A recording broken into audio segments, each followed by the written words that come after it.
Мен Загидуллин Рифат Наилевич 1991 жылы 9 мамыр күні дүниеге келдім.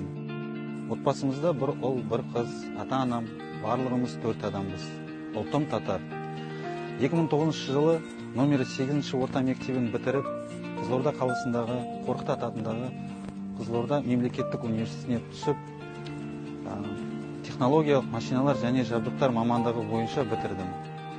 2015 жылдан бастап Қазақстан Республикасының қарулы күштерінің қатарындамын. Атап айтсақ, қазіргі таңда Темір ауданының қорғаныс істері жөніндегі бөлімінде жасақтау тобы бастығы болып жұмыс атқарамын. Отбасылымын, бір баланы тәрбиелеп отырмын. Спорт саласында да белсенділік танытуға тырысамын. Атап айтқанда, футбол мен жеңіл атлетикаға басымдылық беремін. Құрметті жерлестер, мен неге қазақ тіліне құрмет көрсетемін? Біріншіден, қазақ тілі мемлекеттік тіл.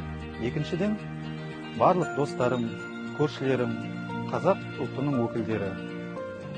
Қазақ тілін құрметтеу әрбір қазақстандықтың борышы және парызы. Болашақта мен отбасының мүшелері қазақ тілін құрметтеу қалаймын. Қазақ тіліне құрметім ретінде және мемлекеттік тілімізді дәріптей, оның қолданыс аясын кеңейту, этносаралық қарым-қатынас тілі ретінде қызметін нығайту мақсатында мен үнемі Қазақстан халқы тілдерінің күніне арналған іс-шаралар мен сайыстарға атсалысамын. Сөзімнің соңын Қадыр Мырзалиев атамыздың өлең шумақтарымен аяқтауым келіп тұр. Ана тілің арың бол, ұятынды боп тұр бетте. Өзге тілдің бәрін біл, өз тіліңді құрметте.